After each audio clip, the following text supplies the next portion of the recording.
दुअरियन हो नजरिया फेरना सुन के खाला सवाए माई बजड़ केवरियन हो नजरिया फेरना हाथ जोड़ी पैया परिले पूजिले चरनियन हो नजरिया फेरना लेंदर गावेले तो गीतियन हो नजरिया फेरना हाथ जोड़ी पैया परिले सूरज गोसैयन हो नजरिया फेरना हाथ जोड़ी पैया परिले सूरज गोसैयन हो नजरिया फेरना।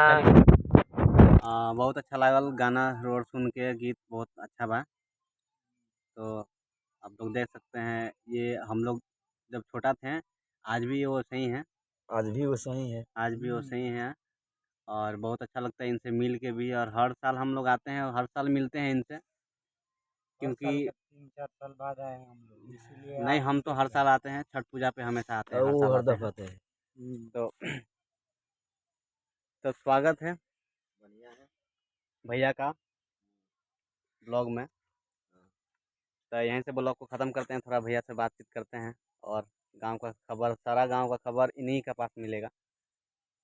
और सब बढ़िया बात जलेंद्र भाई, बढ़िया बा। जलेंद्र नाम है ना? देखिए और नाम नहीं किसे बुलाया अभी तक, जलेंद्र। हम्म चलिए ठीक बात, अब ब्लॉग यहीं से ख़त्म करते नहीं।